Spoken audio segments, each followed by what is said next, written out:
No one can possibly stop the slow and inexorable failure of Brazil. No one at all.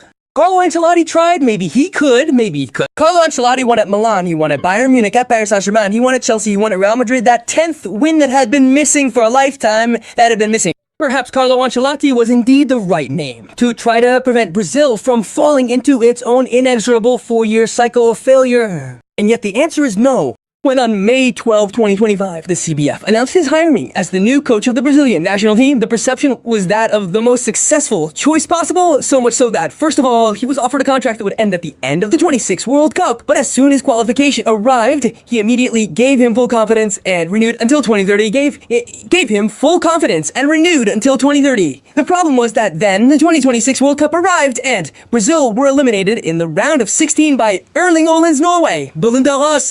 Anything can happen. A penalty missed by Bruno Guimaraes and one scored by Neymar during the final minutes of stoppage time.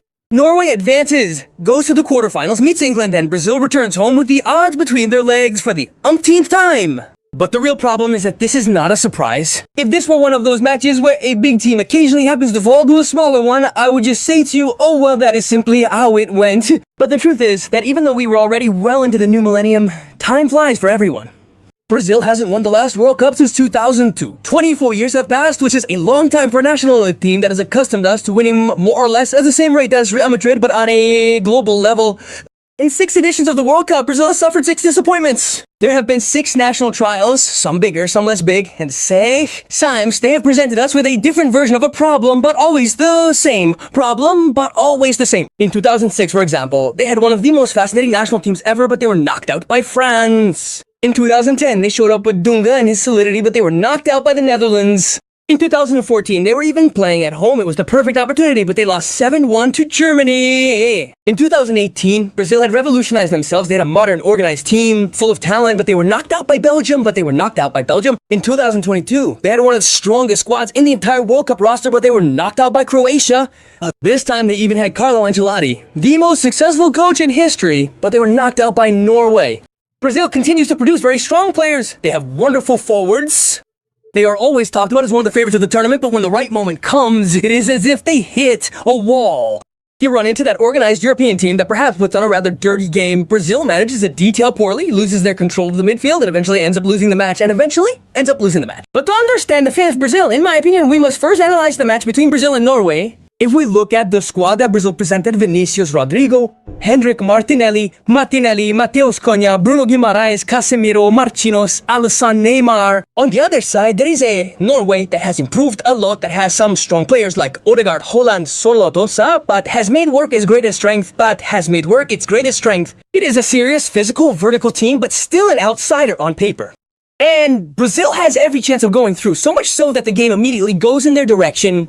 Penalty, but even then Brazil played better, attacked, got into the area. The penalty, let's go back here. Bruno Guimaraes shoots, Nyland saves. From that moment, the atmosphere changes. It is as if in the minds of the Brazilian players, the goal has changed from this to that. At that moment, I realized something. Brazil continued to attack, to keep the ball, but they had lost their naturalness, their spontaneity. They did it without real malice and with the anxiety of being able to get out. They moved the ball, but often didn't accelerate. They got to the last 30 meters, that's true, but their last choice was always imprecise. On the other hand, telling you about Norway's game is very easy. They were compact, they closed the spaces, they waited, they changed something in the second half, and when they had the chance to give the ball to Dolan, they did it with great precision. It is clear that in the overall clash, Brazil possesses more talent. Yes, Brazil, but above all, had Brazil utilized them properly, the team would have had many more solutions available to them. On the other hand, Norway defended, they played, and if the ball reached Haaland, the game could change, and that's what happened. First, the lead, and then the 2-0. Now let's get back to what I was saying at the beginning. If this were an isolated incident, I would probably give them a round of applause and say see you in 4 years. But that's not the case anymore. If this has been happening for 24 years, then something is wrong, especially if losing to France is an acceptable outcome, But Belgium, Croatia, Norway, and even Brazil, which consistently crashes out despite being a favorite, and the Netherlands in 2010, all faced the same fate. In my view, to truly understand how we reached this current point, we must take a significant leap back in time to the 2006 World Cup, which was the tournament that Italy ultimately won. The Brazil of 2006 was one of the most fascinating national teams in the history of football. It arrived in Germany as reigning champions. 4 years earlier, it had won the World Cup in Korea and Japan and had Ronaldo, Rivaldo, Ronaldinho, Roberto Carlos, Cafu. A devastating team, guys, but above all, one that is very well balanced in terms of its players. It didn't arrive with many forwards and few defenders at all. In 2006, Brazil seemed even stronger than in 2002. There was Ronaldo, there was Ronaldinho, and Ronaldinho was at the most impactful moment of his career. There's Kaká, there's Adriano, there's Robinho, there's still Cafu and Roberto Carlos, but there's also Juninho Pernambucano, there's Luis Luo, Juan, Emerson, Zé Roberto Dida. Brazil on the pitch has a manifesto, that famous square, Ronaldo, Ronaldinho, Kaká, and Adriano. That Brazil seems so strong that it seems like it has the chance to win the World Cup without ever accelerating. The problem is that football, real football, is different from this. That Brazil has talent everywhere, but it never becomes a team. It has very strong players, but they ask you to have the ball at your feet. It has devastating names, but some of them arrive at that World Cup a bit too old. Roberto Carlos and Cafu are no longer 20 years old. Ronaldo the Phenomenon is still Ronaldo the Phenomenon, but his body tells a different story. Ronaldinho is absolutely a symbol, but for example, compared to what he shows at Barcelona, the international struggles a bit more in that World Cup. Then France arrives. Brazil faced a less brilliant national team, but they were much more mature on the pitch. And France had a player with a head that was worth everyone, Zinedine Zidane. Having said that, it might even be laughable given that he would use his head in the final. In fact, he lost it there, perhaps for the first time in his career. Zidane took control of the game, dictated the tempo, slowed down when needed, accelerated when needed, controlled the ball as if he were the only player on the pitch who had truly understood the rhythm, and scored again. And France won 1-0. Brazil was eliminated. That defeat was fundamental to our journey in this video because it was the first crack. Brazil should understand that putting together a lot of names does not lead to winning the World Cup. For example, that magic square I was telling you about was beautiful to look at, an absurd image, but on the pitch it caused huge problems with balance, pressure, and occupying space. In Brazil in 2006, there were many soloists, but there was no orchestra. There was charm and talent, but France was a family. So Brazil tried and changed direction completely. After a disappointment based on excess talent, they chose the other path: discipline, order, physicality, and less spectacle. And this is where we arrive in 2010. In fact, I thought in this video not to include the Copa America because in a situation where we are talking about a national team that is arriving, the Copa America is essential. In a situation where we are talking about a national team that is not arriving like Germany, the European Championships are essential. For strong national teams like Argentina and Brazil, if you win the Copa America, you have almost done your part. If you don't, it is always a failure. In the new millennium, Brazil has won 3 editions and reached the final 4 times in total, but 3 of those 4 times they've reached it against Argentina, so I want you to understand that it also makes little sense to consider the Copa America. And so the 2010 World Cup, or rather Brazil 2010 Dunga side, and Dunga is a very specific figure in the history of Brazil. He was captain of the World Cup won in 1994. He was the symbol of a pragmatic national team, less romantic, closer to the idea of a World Cup 1-2 balance, and his South African national team, South African in the sense of the World Cup in South Africa, was built with that idea in mind. Julio Cesari was in goal, Mayon on the right, Luio and Juan in the center, Gilberto Silva in the middle of the pitch together with Felipe Melo. Bastos played on the left. Dani Alves was often even made to play as a halfback, and then Kaká behind Luis Fabiano and Robinho. That Brazil side left Ronaldinho, Adriano, Diego Pato at home. It was certainly less seductive than the 2006 side, but it was more controlled. It won the group, overcame Chile in the round of 16, reached the quarterfinals against the Netherlands, and also got off to a good start. Robinho scored early. Brazil went ahead, and for a while it seemed like they had the game in hand. Then in the second half, what often happens to teams that build everything on control happened. As soon as they lose control, they lose their way. Rwanda equalized immediately with a dirty move. A cross from Sneijder deflected by Felipe Melo and Julio Cesar. Then Sneijder also scored the 2-1 with a header. Felipe Melo lost his head and was sent off, and Brazil went home. That defeat was even different from 2006 because in 2006, Brazil had too much freedom and not enough structure. In 2010, they had a lot of structure, but when the game got complicated, there was no player with the creativity to turn it around. Boom had solved the previous problem, but he had created another limitation. Brazil had become more serious, more solid, perhaps even more European, but in doing so, it had lost its inherent capacity to truly be Brazil. And this is the dynamic that will lead us towards the failure of 2026. Brazil continually tries to correct the previous mistake, but always goes the other way from one extreme to another. After 2010, everyone in Brazil claimed they wanted to recover their true identity, and thus we arrived at the 2014 World Cup. But look, after 2006, they asked for more order, and it arrived by 2010. After 2010, they asked for more Brazil, and it arrived by 2014. After 2014, they asked for more organization. They asked for more organization, and it arrived by 2018. This continued until 2022, when they asked for a great European coach. Ancelotti was eventually brought in, but the underlying problem was never truly resolved. Each time they treated the wounds, but watered them down, and in fact created another virus. And then 2014 arrived. And this was fundamental to our journey because 2014 was the World Cup at home. It was the World Cup of reconciliation. for the national team that had to apologize to its fans for its recent embarrassments. Brazil was the country that identified itself most with football, and it was the one that hosted the World Cup. At that moment, Neymar became the ultimate symbol of the national team, its asset. Scolari returned to the bench after winning in 2002. See how we solved the problem? We called the last player to win the World Cup. The idea was very powerful, what could I say? In front of its own people, you bring back the winner. That year, Brazil had an excellent run, reaching the semifinals after winning the 2002 World Cup. That was the best result, but in reality, that run that we don't remember much about was extremely fragile. That team depended on Neymar, on Thiago Silva. Neymar himself was the technical and psychological point of reference. Recently, for the Dopey Apostle podcast, we had the opportunity to interview Hernandez, and he said exactly this. He was there at that World Cup. He says when we lost Neymar, we lost everything. We continued to play as if Neymar was on the pitch, but he wasn't on the pitch anymore. And when you also lose Thiago Silva in defense, you sink. Brazil comes to Mineirão without two pillars, and Mineirão becomes Mineirazo.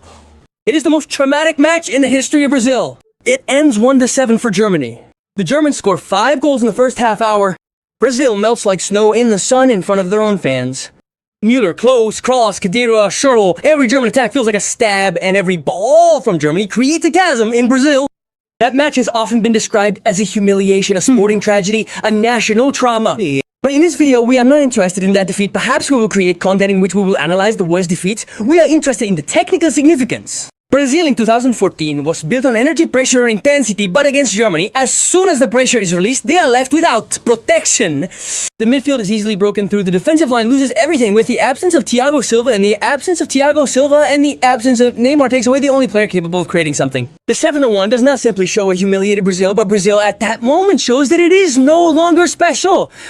Those who grew up with football like me have always seen Brazil as something too far away to be true, and wearing the Brazil shirt was a beautiful thing that gave you butterflies in your stomach, stomach. After that match, Brazil becomes earthly, becomes reachable, it becomes... Brazil is talent, it is the shirt, the crowd, it is history, and there, the idea is lost. At that moment, Germany plays a collective, rational, fierce football. We talked about it in a video dedicated to Germany. I'll leave it here at the top of the tabs. Brazil, on the other side, seems to be playing without enjoying it. They feel very much the weight of their mission to bring the World Cup home in front of their fans, and they end up sinking. After 2014, people start talking in Brazil. Scolari's not good, it's something old. Here it is, the same mistake again. We need something more modern. Let's call it. Senor Leonardo Bacchi, known as Taite, is a former footballer who played as a striker who, when he was almost 30, stopped playing due to too many knee injuries and started coaching. He started in '91 with a very long career that would take him into the new millennium. He worked on the benches of Grêmio, Corinthians, Atlético Mineiro, Internacional, Corinthians, again with a few spells abroad. When Brazil gave Taite the bench in 2016, it was a choice that leaned towards the idea of having a federal coach, and Taite's career went very well. When he arrived, he immediately put together 10 consecutive victories, destroying all the national teams that came his way. He scored 3 goals against Ecuador, 5 goals against Bolivia, a 3-0 win against Argentina, 4 goals away to Uruguay, and he didn't even lose a single game in the World Cup qualifiers. He do. Taite's Brazil team heading into the 2018 World Cup was probably the most successful version of the team. One Cup was a convincing team of Seleção after 2002. The team is strong, deep, organized. In goal is Alisson, one of the best goalkeepers in the world. Behind him are Thiago Silva and Miranda to provide experience. Casemiro protects the midfield. Coutinho brings quality. Neymar is the undisputed technical leader. Gabriel Jesus, Firmino, William, Douglas Costa, Paulinho, Fernandinho, and Marcelo. The squad is of the highest level, and the most important thing is that this Brazil team is not only strong in its quality, but it also plays. The identity that TD gives Brazil is that of a clean national team. The team defends well, occupies the field better, has more mechanisms. Well, after the trauma of 2014, this seems to be the right answer. It is no longer a hysterical Brazil, it does not wallow in chaos. It is more mature, it is as if it has finally managed to become great, and the quarterfinals against Belgium arrived because that Brazil team has no problems in the early rounds. It tops a group with Switzerland, Costa Rica, and Serbia, and then eliminated Mexico 2-0. The problem is that when they met a Belgium team that was on the rise, Roberto Martinez had devised a plan to attack Seleção's weak points. Lukaku started wide and moved inside. De Bruyne moved between the lines. Hazard kept the ball and pressed outside. Brazil got confused, struggling to understand when to come out and when to stay. Belgium went ahead with Fernandinho's own goal, then scored the 2-0 with De Bruyne. Renato Augusto shortened the gap. Brazil pushed, created, and even protested about some situations, but lost 2-1 and went home. Here, in my opinion, we have another piece of the puzzle that we were missing, because the Brazil of 2018 was stronger than Belgium, but Belgium prepared better. A lot better. They prepared a trap match. Brazil played with quality. Belgium showed Brazil where to go to eliminate them, and Brazil followed the instructions, and Brazil functioned. To give you an idea, there was a side where everyone played Marcelo, Neymar, and Coutinho, who was devastating in attack, but in transition. Absolutely vulnerable, leaving huge gaps. In that match, Casemiro was disqualified and missed a lot. He was holding up the whole team on his own. Fernandinho played a very complicated match. Brazil found themselves behind and had to chase and didn't know how to do it. And once again, we are in the middle of the evolution. In 2006, there was a lack of balance. In 2010, there was creativity when the game got dirty. In 2014, there was a lack of emotional endurance and structure against the collective machine. In 2018, Brazil had everything it took to win, but they were hit in the game plan. Belgium read everything better. The duels, the spaces, they managed the movements in the right way. Then 2022 arrived. In my opinion, 2022 is the most important failure to understand because there Brazil truly had a world-class squad. In fact, between 2018 and 2022, there were two Copa Americas, and with Brazil won the first and reached the final the second. Everybody in. When Paya's team arrived in Qatar, they had a very deep squad. Alisson, Eder Militao, Marquinhos, Thiago Silva, Casemiro, Paquetá, Neymar, Vinícius Jr, Rafinha, Richarlison, Rodrygo, Anthony, Martinelli, Bruno Guimaraes, Fred. They all have experience, talent, physicality, wingers, substitutions, technical quality, strong defense. Brazil plays well, entertains, gives the impression that they can go all the way. They immediately beat Serbia and Switzerland, and then after having already qualified, they lose 1-0 to Cameroon. In the round of 16, they draw South Korea, and Trade ends 4-1. Vinícius, Neymar, Richarlison, and Paquetá all score. Then in the quarterfinals come Croatia, and that Croatia, once again, on the rise, is a completely different national team from Brazil. Brazil. They are not explosive, they are not brilliant, they do not have 200,000 forwards. The good thing about Croatia is that they know how to stay in the game, they have quality players, for goodness sake. Modric, Kovacic, Brozovic, they know how to suffer, they know how to slow down, it can take you where it wants, and it can take you where it wants. There you go, a bit like that Belgium. Brazil creates, but Livakovic saves everything. The game remains caged. In extra time, Neymar scores the goal of liberation, a beautiful, marvelous goal. Yeah. With 15 minutes to go, Brazil is ahead. But Brazil, and this is a recurring problem, does not know how to freeze games, does not know how to accept that it can be ugly for 10 minutes while holding the ball. In the 117th minute, 3 minutes from the semifinal, Brazil is all the way ahead.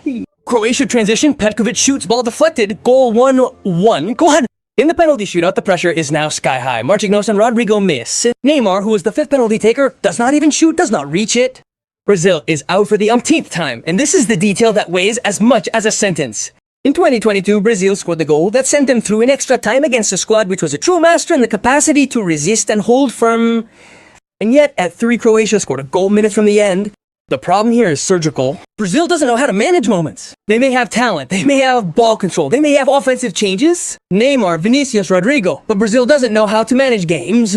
After 2022, Tite leaves, and Brazil gets confused. Ancelotti doesn't arrive after Tite in a normal situation. It seems that Ancelotti will arrive, but there is anticipation. Fernando Diniz arrives, then Dorival Jor. Brazil is going through a strange phase, many strong players, but the results are not coming. The 2024 Copa America should be mentioned here because it sends a signal, because it shows a Brazil that goes out in the quarterfinals on penalties against Uruguay. Vinícius is disqualified and the team doesn't create. Uruguay stays in the game, even if they are reduced to 10 men. Brazil returns home after yet another super disappointing tournament. Then in March 2025, even in the qualifiers, Brazil loses 4-1 with Argentina. It was a symbolically very heavy defeat, first of all, because it came against a historic rival and confirmed a national team in extreme difficulty. Dorival was sacked after 14 months, and at that point, Brazil had no more. Carlo Ancelotti, Olin. At that time, Ancelotti was the best coach in the world. The coach of the Champions League, of Real Madrid, of Milan, of the management, of champions, of the calm in difficult moments. Not only that, he was the first non-Brazilian coach to lead Brazil. But the choice had a precise logic. Brazil had a lot of talent, but they lacked the ability to manage moments. Ancelotti had always had that. There is a paradox here. Ancelotti brought you experience, balance, credibility, but he inherited a national team that in the last 20 years had continually changed direction. A national team is not like a club that trains every day. For a national team, time is essential. The Brazil of 2026 was nothing more than a national team suspended between past and future.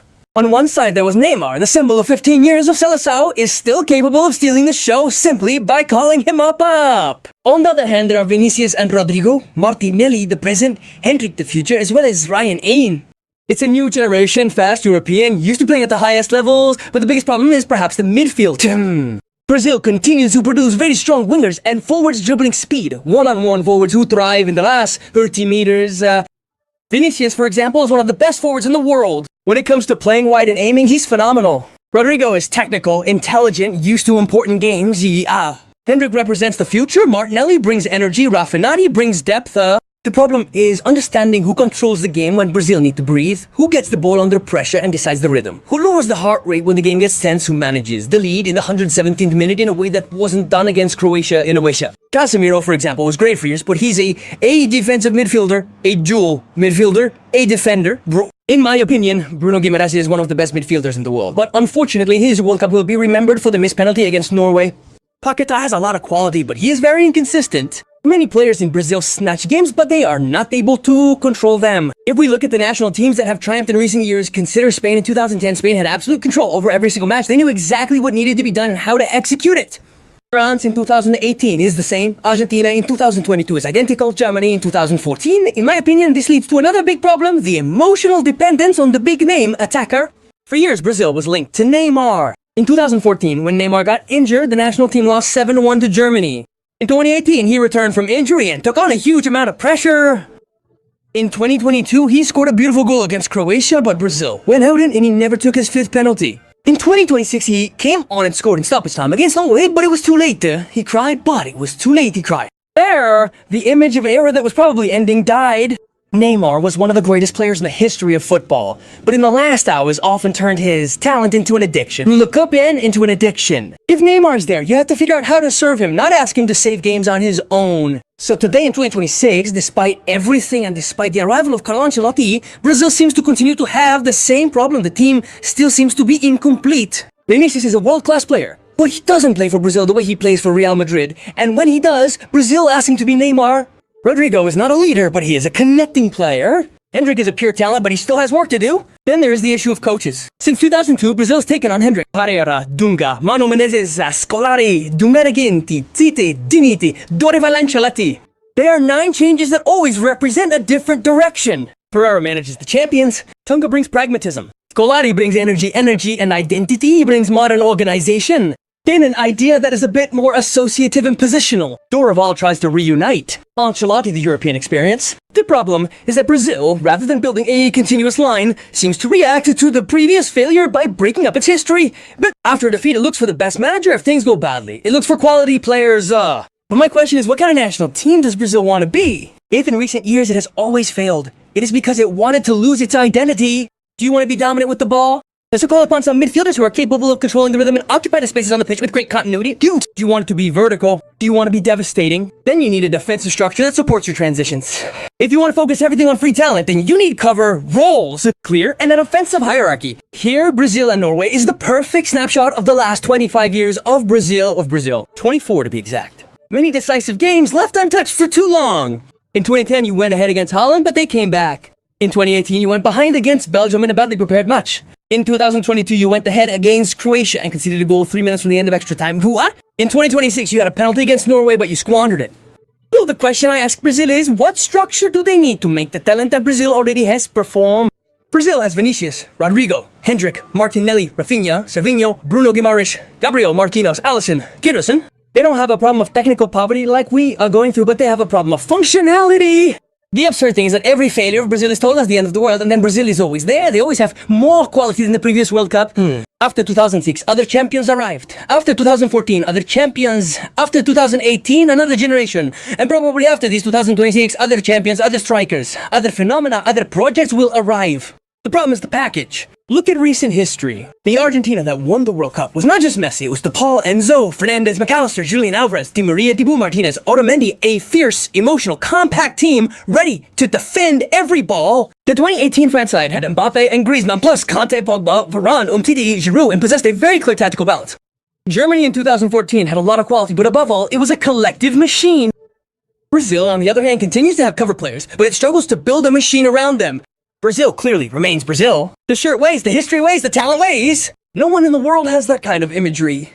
No one national team in the world, every time he moves, he brings Pelé, Garincha, Zico, Romario, Ronaldo, the phenomenon, Ronaldinho, Kaká, Neymar, Vinícius, and all in the same story. But today's football is ruthless. It doesn't matter having names. History takes you up to a certain point, but then you need the structure, you need the details, the transition. Brazil is not finished. It would be a stupid statement, but this year it failed again. Poland gave you the answer.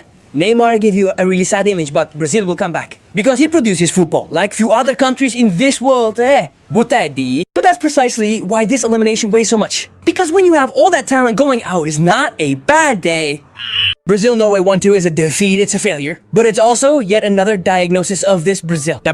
Brazil has the players, the history, it has the charm, you have the future, but in the last 24 years, it has lost one thing, the ability to know exactly who you want to be when the game really counts. And despite you, they hired Carlo Ancelotti, who is the best coach in the world, the only one who could have solved your problem.